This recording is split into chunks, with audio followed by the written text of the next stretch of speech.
y'all, welcome back to my channel, and today's video is gonna be a story time. I know how y'all be loving my story times, and my stories be so crazy, like y'all not even gonna believe this story. So y'all know I'm a shopaholic, so I just shop everywhere. Like every time I look up, I'm just shopping. Like I be shopping in my sleep, I shop when I wake up, I shop before I go to sleep. Like that's just one of my favorite things to do.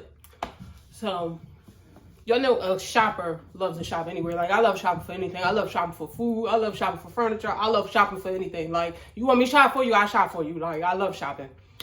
But I used to, like, when I do my unboxings on this channel and stuff, the majority of my stuff be coming from stores like Nordstrom, Bloomingdale's, like department stores.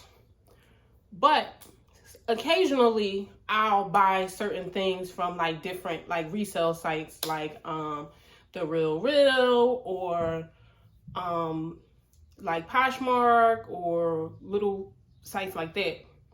But usually when I do resale things, I try to like do the best investigation that I possibly can with certain things, like with designer items.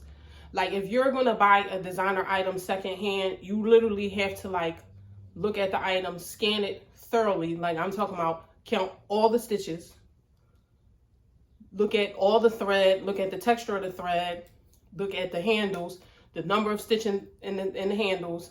Like it's so many things, like counting the number of logos. Like let's just say if you're buying like a Louis Vuitton bag or something like that, because the majority of high-end items, they're literally all exactly the same. So if you have one stitch too many, two stitches too many, 9 times out of 10 it's probably fake. But I bought this item from a website called FashionPhile, which I'm sure y'all have heard of them before.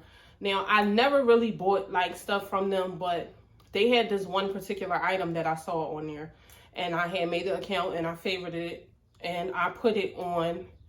I was like going on vacation, so I wanted a sarong.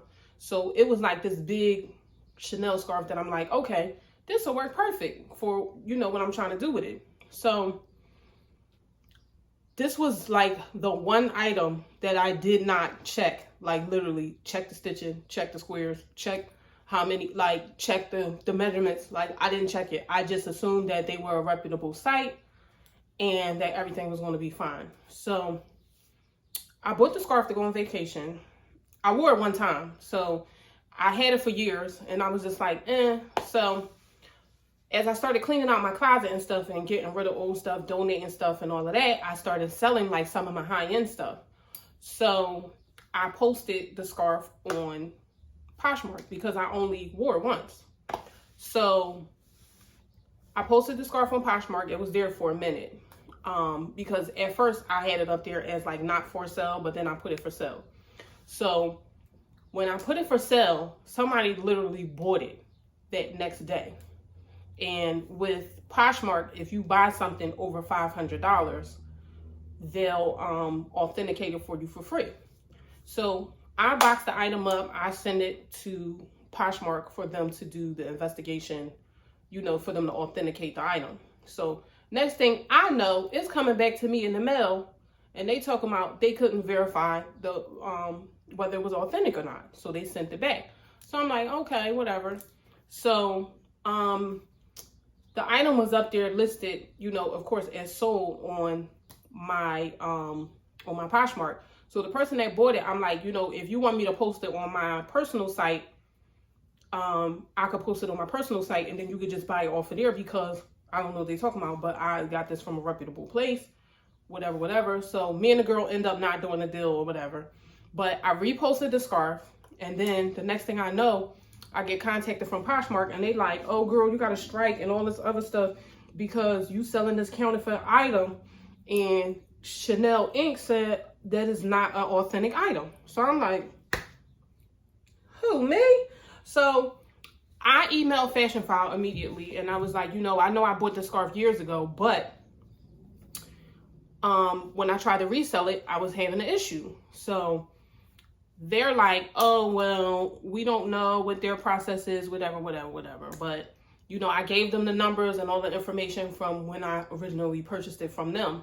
So they're like, we do a thorough investigation on all our stuff, and you know, we stand by the fact that it's actually authentic. I don't remember if they took it down off Poshmark or if I reposted it, but however it went, they had ended up removing the post because they were like, they got a notification from Chanel that the item wasn't authentic. So I say to them, I'm like, well, can you send me the transcript of the email or whatever so that I can contact them and let them know that the scarf was not real. So I did that. They sent me the email. I sent it to them. So FashionPhile, they didn't give me no hassle or nothing. They just was like, because I'm like, you know, they have a lifetime guarantee. Like if something goes wrong with the item, you can, or if you find out that it's not authentic, you can send it back and they'll give you your money back. So I'm like, okay. So they send me the item. I mean, they send me a label and I mailed the scarf back to them immediately. So a couple weeks lapsed. A lot of time went by and I'm just like, where's my check from these people? So I finally had contacted them one day and I'm like, where's my money? So they like, oh, we sent it to this address XYZ. So I'm like, well, which happened to be an old address that I used to live when I ordered it years ago. And they're like, oh, we sent it to the last known address. So I'm like, well, I have an updated address on my account. So why didn't y'all just send it to the address that was on my account? So after going back and forth with that, they reissued the check. I send them my email. I send them my mailing address. They reissued the check. Weeks go by, still nothing. So I contact them again. I'm like, where is my check? So they like, oh, we sent it to such and such place. So I'm like, y'all got the wrong address. So once again, they put the wrong address on the information. So I didn't get the check again. So then this literally went on for like 2 months. So I'm like, you know what?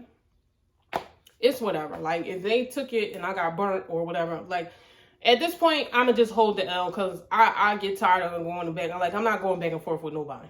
So I'm checking my email, minding my business, and I look and I see back in stock, Chanel XYZ scarf, whatever. I click on it, y'all, and why is it my scarf for double the price? And y'all sitting up there, y'all know for a fact that that scarf is not real, and y'all put that back on your website for somebody to spend their money and get a fake scarf. I don't trust resellers. Because I heard about a few of them, like, what is it, like StockX or something like that, which I never bought nothing off of there before, but that's like a site for, like, you know, younger people mess with the StockX. I don't do the StockX.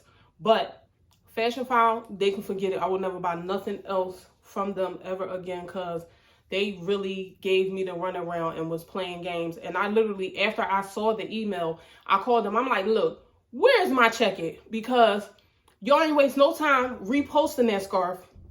And all I want is my money. Like, I don't even care what y'all doing with it, but y'all need to gain my money. Next thing you know, I get express mail with my check. But I'm still telling on them. And I hope everybody and their mom see this video because don't shop with them because they're not reputable and trustworthy. Because why would you post it? And it's so crazy because I had saved it.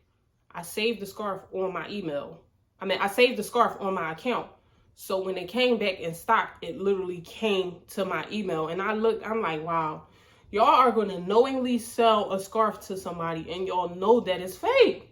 Why would you do that type of business when y'all have been around for so long? Like, y'all ain't got to do that. That was a mess. But have y'all ever had a similar experience? Like, drop down in the comments and let us all know where the fake stuff is. Because I don't wear fake stuff. I can go to the store and go get my merchandise, as I always have. Like, I don't have no problem with doing that. I don't have no problem with spending that coin and getting my merchandise from the store. It's just like, you know, it's more environmentally friendly when you know, buy resale items. And, you know, you can sometimes get like a little discount. But the way shopping has been lately, a lot of times when people buy stuff, like people buy things and then the resale value be like double the original price. So I don't know, but y'all drop that in the comments and let me know if y'all ever had an experience like this and where they got the fake stuff at, because I ain't got time.